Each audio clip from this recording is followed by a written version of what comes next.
segunda pergunta, vou passar aqui para nossa querida Pretel. Quais alternativas são dignas de notas para a gestão desses conflitos? Quais seriam aí algumas ideias interessantes na gestão dessas controvérsias? Primeiro, cumprimentar a todos aqui na mesa, né? Obrigada pelo convite.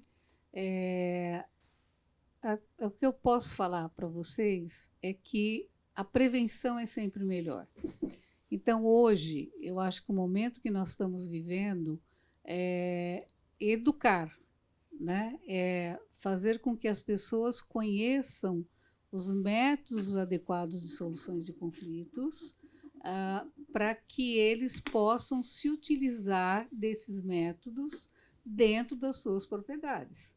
Então, nos condomínios, nas associações de bairros, nas associações de casas fechados, nos loteamentos, né? Hoje as pessoas têm que viver em grupos, né? Não se vive mais numa fazenda isolada, né? Não existe mais isso, né? Todo mundo tem que viver viver e conviver diariamente com uma coletividade, né? De formas diferentes de aquisição daquela propriedade, né? Mas aquela convivência tem que existir no dia a dia.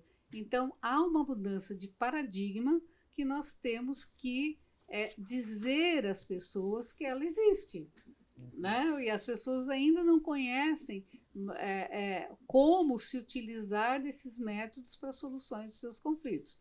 A negociação, a mediação, a conciliação, os próprios sejusques dentro do Poder Judiciário, né? Então, e não excluir o Poder Judiciário.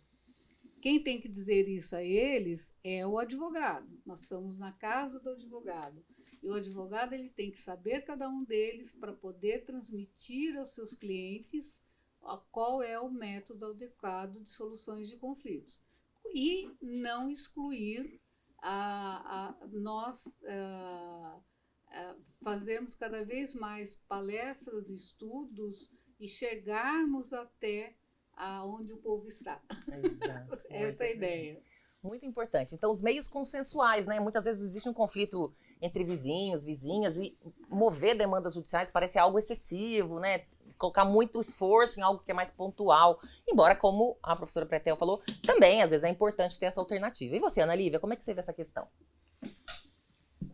Eu concordo com a Pretel que, de fato, nós temos uma demanda para que os profissionais, né, do direito façam mais uso desses métodos que nós temos, até para auxiliar na própria atuação no contexto do judiciário, né, porque nós sabemos que existe a possibilidade, ainda que se ingresse, né, ainda que se leve a prestação jurisdicional num contexto de um conflito imobiliário, podemos, no curso do processo, né, fazer uso da conciliação, da negociação e ter aí uma possibilidade de melhor composição e interesse das partes, né?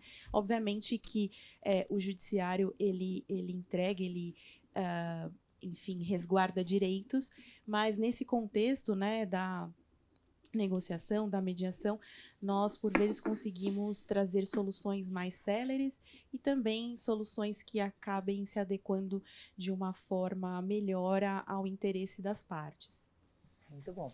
E é interessante isso. Então, quando a gente pensa em prevenção, pensar em educação para os direitos, né? Eu estava pensando aqui naquelas legislações que apareceram muitas vezes locais, falando sobre violência doméstica, que havendo em um condomínio uma situação de violência doméstica, dever aqui reportar para que isso, né?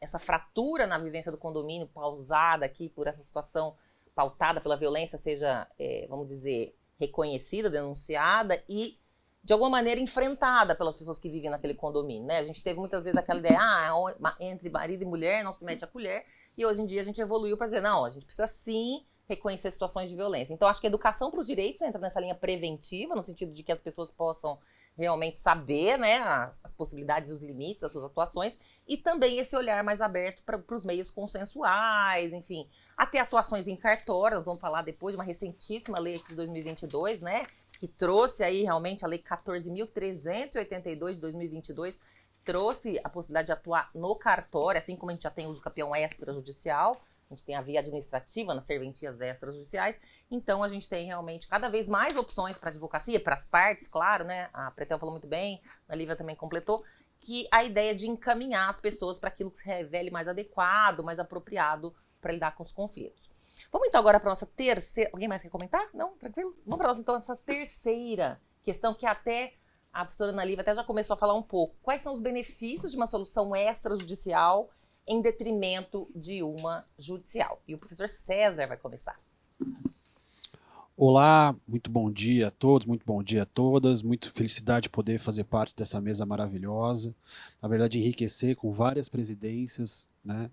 A presidente da Comissão de Direito Imobiliário, a Ana Pretel, que é minha colega de Comissão de Direito Condominial, a professora Fernanda Tarturci, que não vou dizer que foi minha professora somente por uma questão de ordem, e a professora Andréa, que muito me enriquece trazer, e é muito feliz de minha parte poder trabalhar com vocês. Bem, esse é um tema bastante interessante e eu gosto de reconstruí-lo para construir de novo. O judiciário foi o caminho necessário não só para o direito de família durante muito tempo, mas também para o próprio direito imobiliário por conta da sua origem. Se você for buscar nas institutas, a fonte do direito real era, de certa forma, uma instituição. Então, quando você violava um direito, seja de direito de família, ou seja relacionado a um direito de propriedade, obrigatoriamente você não violava um direito pessoal, mas um direito real, uma instituição. E durante muito tempo o judiciário era um caminho e continuou sendo um caminho necessário. A evolução vem vindo de uma forma muito interessante de extrajudicialização, e isso aconteceu primeiro antes das escrituras extrajudiciais, professora Fernanda, com as retificações extrajudiciais lá em 2004 da propriedade imobiliária, mas nós temos evoluindo muito nos últimos tempos, até mesmo com a uso capião extrajudicial, que foi exatamente o movimento galopante de reconhecimento da propriedade extrajudicial. Mas antes disso nós já tínhamos a consolidação da propriedade extrajudicial também pela lei da alienação fiduciária em garantia. Então a extrajudicialização é um caminho interessante para você diminuir as questões de beligerância por trás delas. E uma questão que eu acho muito interessante é que as pessoas só falam que dizem que só existe afeto no direito de família. Isso é um ledo engano. As pessoas não têm afeto, né? E afeto para mim, desculpa, é estado de espírito, porque você pode amar ou você pode odiar. E claro que no direito de família isso é muito mais claro porque alguém revida do outro lado. Mas no direito imobiliário nós temos o afeto envolvido quanto àquilo que lhe pertence. Isso fica muito claro para mim quando você está comercializando um imóvel. Você tem 3 valores. O que o vendedor quer pagar, o que o vendedor quer pagar, quanto vale de verdade e quanto o vendedor, quanto o comprador quer pagar e quanto o vendedor está disposto a realizar o pagamento e quanto de fato vale. E isso só está intimamente ligado por um elemento subjetivo relacionado ao afeto. Então, quando você tem afeto envolvido, muitas das vezes, o caminho da beligerância judicial prejudica a solução do conflito. Esse é um ponto que poucas pessoas falam. E o caminho extrajudicial é muito importante para que a gente consiga, de certa forma, com bases mais sólidas, resolver esses problemas que nós temos nessa solução de conflito, sabe? E acredito que com a evolução da atividade notarial, e não só atividade notarial, nós falamos muito da atividade notarial, mas existem outras formas de extrajudicialização. Os PROCONs cumpriram um papel muito importante no passado de extrajudicialização. Nós temos as câmaras hoje em dia que também cumprem esse papel fundamental. Então, eu acredito que a extrajudicialização é um caminho adequado e nós precisamos verdadeiramente acreditar nas instituições que nós temos. E os PROCONs, as serventias extrajudiciais são elementos de capilaridade gigantescas que nós temos que depositar nossa fé.